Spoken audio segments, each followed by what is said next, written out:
I'm going to show you the exact food that Tibetan monks have eaten every morning for 200 years to maintain the body composition that most Western men lose at 40, and why it works at the root of the problem that Ozempic only suppresses. This isn't a grain you haven't heard of. It's barley, specifically whole grain roasted barley flour called sampa, the primary food of monks at Drepung, Sera, and Tashahunpo monasteries since the 8th century. The reason it produces a different result from the barley in your pantry comes down to one preparation step that most people skip without realizing it changes the entire biochemical behavior of the grain. I'll get into exactly what that step is and why it matters. A 2021 study from the University of Eastern Finland tracked 150 men with elevated metabolic markers over 12 weeks. The group consuming 6 g of barley beta-glucan daily lost an average of 4.2 cm of waist circumference. No caloric restriction. The control group, same macros. No beta-glucan, 0.6 cm. Same food, same calories, completely different metabolic outcome. That difference is the mechanism this protocol is built around. There's also a pairing that most people miss when they first try this, a combination with the tsampa that determines whether the metabolic switching effect actually activates or whether you just eat flavored paste and wonder why nothing changed. It's the difference between the protocol working in week 2 or not working at all. Before we go further, do this now. Sit up straight and place one hand flat on your abdomen, just below your navel. Breathe normally. Notice how much of that area you can grab with your hand. That is your starting point. Write it down or take a photo. We're coming back to this at the end. Here's what's happening inside the body after 60 that makes this relevant. Visceral fat accumulation accelerates after 50, not always because you're eating more. Often you're eating less. The issue is a hormonal shift. Cortisol rises, testosterone drops, insulin sensitivity falls. The body that once burned fat efficiently starts storing it, particularly around the abdomen. The energy is the same. The metabolic environment has changed. The conventional pharmaceutical response is to suppress appetite. That is the entire mechanism of semaglutide, the active compound in Ozempic.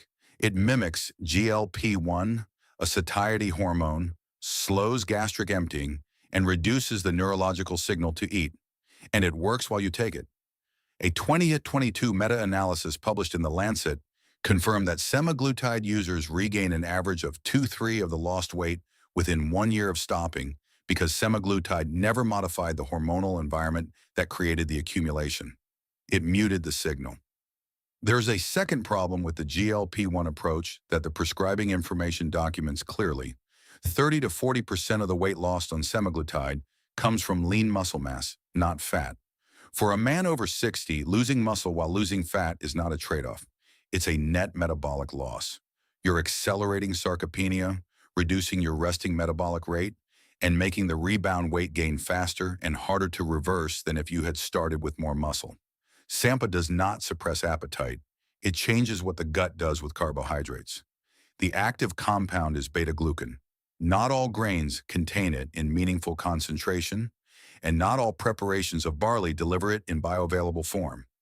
That distinction is the first thing to get right, and the thing most people get wrong. Beta-glucan is a soluble fiber concentrated in the outer bran layers of whole barley. When it reaches the small intestine, it absorbs water and forms a thick, viscous gel. That gel slows glucose absorption. The glucose from the meal enters the bloodstream over 3 to 4 hours instead of 40 minutes. The insulin response flattens. There is no spike. There is no compensatory drop that triggers hunger an hour later. That gel also reaches the large intestine mostly intact, where specific gut bacteria, lactobacillus and bifidobacterium, ferment it into short-chain fatty acids. The short-chain fatty acid that matters most here is butyrate. Butyrate activates PPAR gamma receptors, the metabolic switches that control whether the body partitions incoming energy into fat storage or fat oxidation. When PPAR gamma is active, the metabolic environment shifts toward burning. When it's dormant, which is the default state in a gut with low fiber diversity, the environment favors storage. The monks at Drepung have been feeding those specific bacteria every single morning for 12 centuries without knowing any of this biochemistry. The Gyushi, the 8th century Tibetan medical text, describes sampa as the food that settles the wind element and maintains the fire of digestion. The wind element in Tibetan medicine maps closely to what we now call cortisol dysregulation. The fire of digestion maps to metabolic rate. The observation preceded the mechanism by about 200 years. Now the protocol, and specifically the form of barley that delivers this, and the form that doesn't. Pearled barley, the most common form in supermarkets and cooking guides, has had its outer bran layers removed by a polishing process. You lose approximately 60% of the beta-glucan in that process. What remains behaves metabolically almost like refined wheat. The glucose absorption curve is fast. The insulin response is significant, and the fermentation substrate reaching the large intestine is minimal. Pearled barley looks like barley. It does not function like barley. Barley flakes from a cereal box are typically made from pearled barley. Same problem. Barley flour in most health food stores is usually made from whole grain, but not roasted. The roasting step is not optional or traditional ceremony. It converts a portion of the native starch into resistant starch. Resistant starch behaves identically to fiber in the gut. It passes through the small intestine, undigested, and becomes fermentation substrate for the bacteria that produce butyrate. The roasting increases the functional fiber load of the grain without changing the macronutrient numbers on the label. A bag of unroasted barley flour and a bag of roasted barley flour can show identical carbohydrate content per 100 gram. They do not behave identically in the body. You need whole grain roasted barley flour. It is sold online and in Himalayan or Tibetan specialty food stores labeled as sampa, roasted sampa, or roasted barley flour. When you open the bag, it should smell of toasted grain, warm, slightly nutty, reminiscent of coffee but lighter. No smell means stale or low-quality milling. Return it. If you want to verify you have the correct product, check whether the beta-glucan content is listed on the nutrition label. It should read at least 4g per 40-gram serving. If the label doesn't list beta-glucan separately, the product may be mislabeled or may be standard barley flour. Contact the supplier before using it as your primary source. The dose is 40 gram, 3 level tablespoons, not 2. That falls below the research threshold, not 5. That is too much fiber too fast for a gut that is not accustomed to it and will produce significant bloating in the first 2 weeks. 40 gram. Stay there for the first month. That 40 gram dose delivers 6 grams of beta-glucan, the threshold dose identified in the University of Eastern Finland study as the minimum required to activate the PPAR gamma pathway. Below 6G, you get fiber benefit without the metabolic switching effect. The 4.2 serotonin waste reduction result was at exactly this dose, not more. Timing. First meal of the day.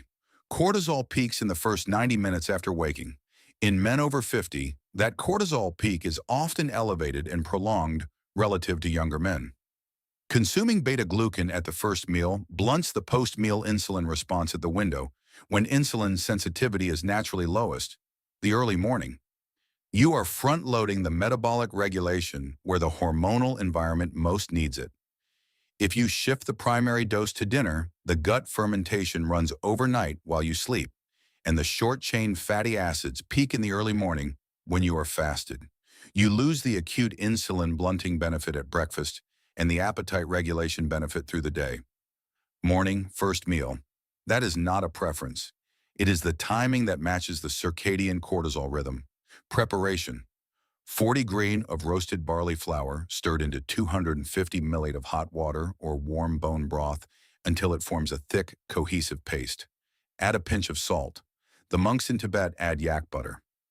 1 teaspoon of grass-fed butter is the practical equivalent. The butter is not for flavor. Grass-fed butter is a direct dietary source of conjugated linoleic acid, a fat that has its own evidence base for supporting fat oxidation, and the fat itself slows gastric emptying further, extending the satiety window and completing the glucose absorption flattening that the beta-glucan starts. The combination produces a longer, flatter insulin curve than either element alone. Do not blend the sampa into a fruit smoothie. Fructose spikes insulin through a hepatic pathway that operates independently of the beta-glucan gel mechanism. You would be combining a metabolic tool with a sugar delivery system. The net effect is closer to a fruit smoothie with extra fiber than to the therapeutic preparation. Now, the pairing that activates the second metabolic pathway, 2 to 3 eggs at the same meal. The Sampa handles the insulin environment. It does not activate muscle protein synthesis. For that, you need leucine, the essential amino acid that triggers mTOR, the cellular signaling pathway that initiates muscle repair and maintenance. Eggs are the most bioavailable leucine source in the standard Western diet. 2 whole eggs deliver approximately 1.1 g of leucine. 3 eggs deliver 1.6 gram, above the 1.5 gram threshold identified in muscle protein synthesis research as the minimum required for a significant mTOR response in men over 60. The monks in Tibet were not tracking leucine or mTOR. They were pairing Sampa with whatever protein source the monastery produced, often eggs, dried yak meat, or fermented dairy. The protein pairing was practical and consistent. The biochemistry behind it is what makes the combination different from Sampa eaten alone. Sampa alone, metabolic regulation, reduced visceral fat accumulation, gut microbiome modulation. Sampa plus eggs, all of the above, plus muscle protein synthesis signal activated simultaneously. That second pathway is what separates this protocol from Ozempic's mechanism and from most fat loss interventions. You are not catabolizing muscle to produce a smaller number on the scale. You are creating the hormonal and metabolic environment in which the body burns fat while maintaining or modestly building lean mass. Those two things are simultaneously possible at 60 if the nutritional signal is correct. Do this now. Make a fist with your dominant hand. Hold it for 5 seconds. Open it completely. How long before every finger is fully straight? This is a proxy for circulation quality in your extremities, a secondary marker that improves with consistent gut microbiome health over the first month of the protocol. Write that number down alongside your waist measurement. Here is the complete daily system. Morning, first meal, 40 drawers of whole grain roasted barley flour in 250 ml of hot water or bone broth. 1 teaspoon of grass-fed butter, 2 to 3 eggs, scrambled, boiled, poached, whichever preparation you'll actually maintain. Pinch of salt. Total preparation time, 6 minutes. Total cost per meal, under $2. That is the entire protocol. If you want everything in one place, the complete 90-day nutrition and movement system that goes beyond Sampa, I put it all together in the Western Monk Guide. Over 100 pages of protocols for muscle, sleep, energy, and pain, built for men over 50. No gym required. Link in the description. Nothing else changes in the first 30 days. No caloric restriction, no additional supplements, no gym requirement. The mechanism works at the gut level and does not require exercise to activate, though physical activity compounds the PPAR gamma effect and produces faster waist results in the research data. Now, 3 problems you will run into. Hunger returns within 90 minutes of eating. You ate the Sampa, but you either skipped the butter, skipped the eggs, or used the wrong form of barley. Without the fat-slowing gastric emptying, and without the protein-extending satiety, the paste transits too fast and the gel matrix doesn't form in the small intestine. The symptom is early hunger return. The diagnosis is almost always one of 3 things: wrong barley form, no fat included, or no protein paired with it. Fix all 3 before concluding the protocol doesn't work. Significant bloating in the first week, particularly in men whose current diet is low in fiber, which describes most men over 60 on a Western pattern diet. The gut bacteria that ferment beta-glucan, lactobacillus, and bifidobacterium are present in small populations in a fiber-depleted gut. When you suddenly provide a large fermentation substrate, the bacterial population blooms faster than the gut adapts. This is normal and temporary, reduced to 25 gras for the first 5 days, then move to 40 gras from day 6. The bloating resolves within 10 to 14 days as the microbiome shifts. If it doesn't resolve within 2 weeks, reduce to 25 gras as a permanent dose. Some men's gut anatomy tolerates less volume. 25 gras still delivers meaningful beta-glucan above the minimal threshold. No change on the scale after 2 weeks. The scale is the wrong instrument for this protocol in weeks 1 and 2. Visceral fat reduction happens before subcutaneous fat reduction. The fat you can't see or grab changes before the fat you can. What changes first is hunger architecture, the specific signal to look for, the absence of the 10 to 11 a.m. energy crash, the window where you'd normally reach for a second coffee or something sweet. When that window flattens, the beta-glucan mechanism is active. Trust that signal before you trust the scale. The scale catches up at week 3 to 4 in most men. Timeline.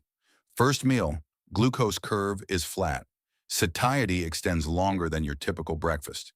You may not notice it consciously. You notice it by not being hungry at the time you're usually hungry. Days 3 to 5, gut adjustment, mild gas is normal.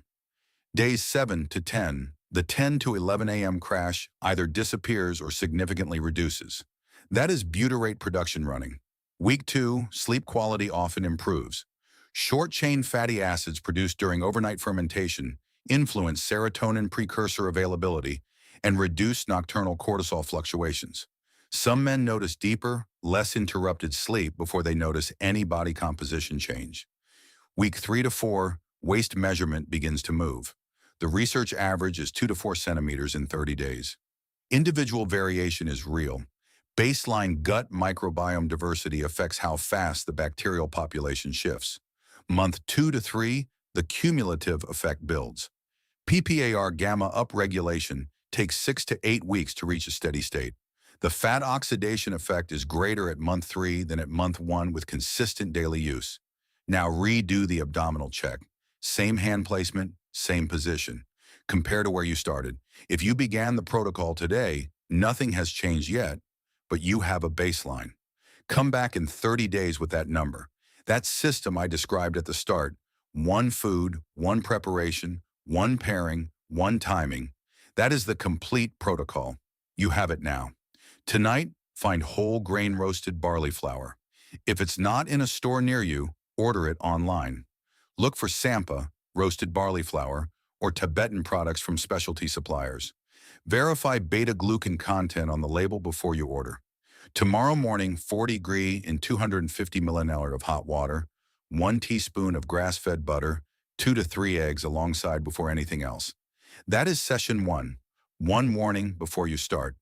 If you are currently managing type 2 diabetes with insulin or sulfonylureas, the beta-glucan effect on glucose absorption is significant enough that your medication dose may need adjustment as the protocol takes effect. Do not start without informing your doctor if either of those applies to you. The monk in Lhasa eating sampa at 64 does not have a protocol. He has a breakfast. He has eaten it for 40 years. His waist is the same. Subscribe if you want this level of specificity on every topic, the exact form, the dose, the preparation detail that changes whether something works or doesn't. Leave one comment below. What's the first thing you eat in the morning right now? One word or one sentence. That's all. I read everyone. And if you know someone who is on Ozempic or considering it, send this to him, not to argue with his doctor, just so he has the full mechanism before he decides. The monks didn't need a prescription. The food was the prescription. If this story changes how you view the ancient grains of the East, please subscribe and like the channel. We are uncovering the historical wisdom that modern systems have tried to bury. Plant the seeds of your future health. The next treasure of longevity will be revealed soon.